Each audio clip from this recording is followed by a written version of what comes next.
Because if we take a careful look at the problems that we are facing now across the globe, many parents are not fit to be parents. Really, many people have married and they still have a lot of rectification, and suddenly they have children. They themselves, who need to guide the children, need guidance. That is what we are faced with nowadays.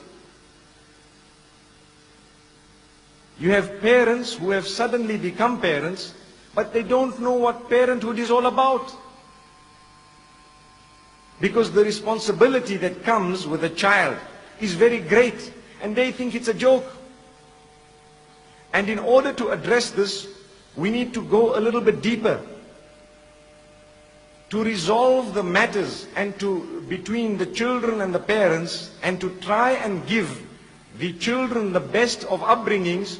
We need to know that the husband and wife themselves need to have a sense of responsibility. And that sense of maturity and responsibility will only come when you are disciplined, when you are strict on yourself. So many times you have young boys, I'm not so sure of the girls, but I can talk for the boys. You have young boys who have their friends, they sit with their friends up to 12 at night and 2 in the morning. Then a few years later, they get married.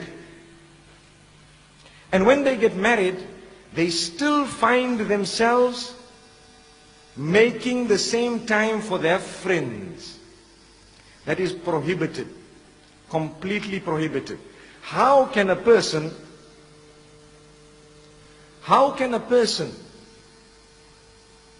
who has now taken somebody's daughter still give preference to his friends over his own wife? And this is a sickness that many people are guilty of. The time that you spend with your spouse is an act of worship in Islam. The time that you spend with your family members is an act of worship in Islam. So many people give preference to their businesses over their family members. Many people just sit and give preference to a newspaper over their family members. It's a fact. The man comes home from work, he is tired, he does not speak to anyone, he sits down, he wants to eat his food, he has a temper, and next thing he is busy reading the paper, or he literally plants himself in front of the television and he is watching television until late hours, then he switches it off and goes to sleep. He hasn't spoken to his wife, he hasn't spoken to his children. If any one of us here are guilty of that, today is the day you are being told directly that that is a major sin. Major sin. How can you give preference to a television over real people? Real people. Another problem is also the internet.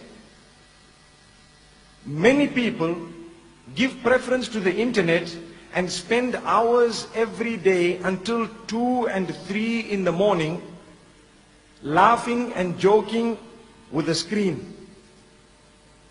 If you want them to laugh, really, you've got to put a screen in front of them. They will see what is known as emoticons. You know what is an emoticon?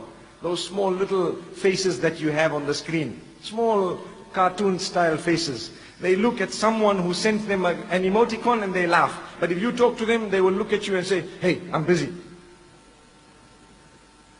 And I want to give you an example of a very good friend of mine, one of my best friends. Very, very highly educated. And he was so intelligent, he had 13 A's at O level and 4 A's at A level. He was given a scholarship at the University of Oxford. Some years later, I met him. I told him, tell me, what has Allah done with you? Meaning, what has happened in your life? He tells me, brother, I gave up the internet. I said, that doesn't make sense. I asked him about himself and he's just telling me I gave up the internet. So I said, what do you mean? He said, that is the biggest single achievement of my life. And I was confused. This was a few years back, when the internet was still something new. Now he told me, he became a doctor. He actually became a psychiatrist later, he specialized. He told me, you know what happened to me? I was married and I was addicted to the internet. And I was sitting with the internet every day, every single day for 6 to 7 hours. And I became a person whose social life was the net. All my friends were on the internet. All the people I spoke to were on the internet. I ate, and mostly I even asked for the plate of food to come in front of the screen. So I would eat whilst I'm busy typing, whilst I'm busy looking and so on. And he says, I lost my wife, in the sense that she left him. She deserted him after some time. Why?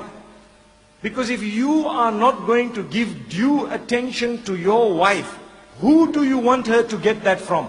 That's a question. Many people are guilty of not spending lighter moments even with their own wives. Where do they want that wife to go and get that from?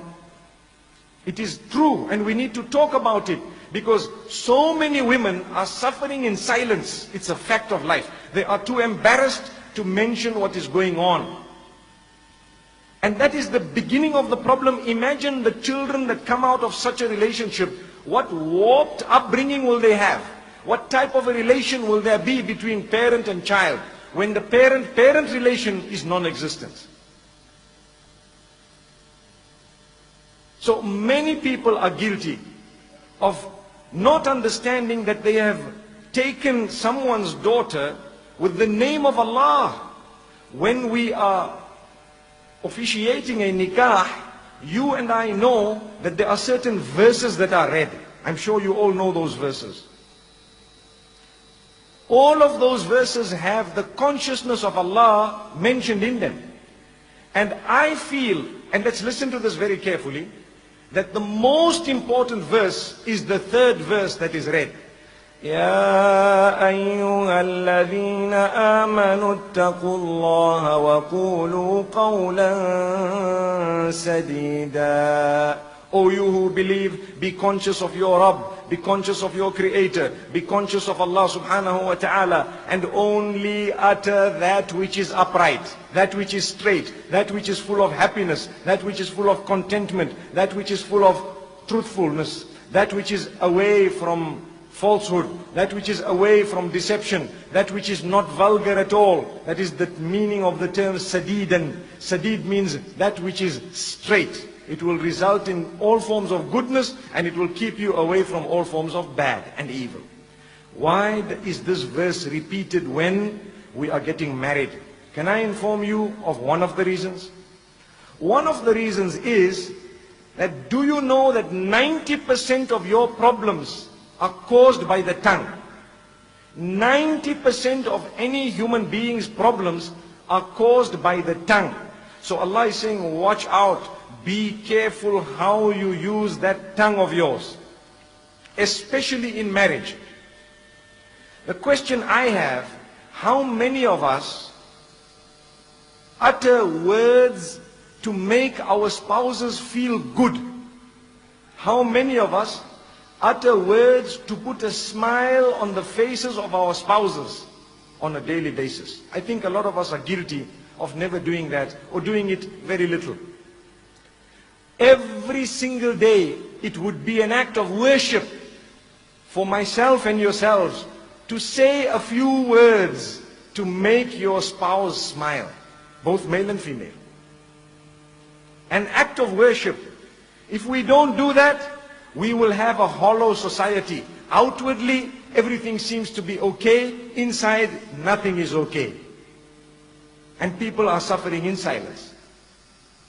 Why do we need people to suffer in silence? We don't. No one needs to suffer.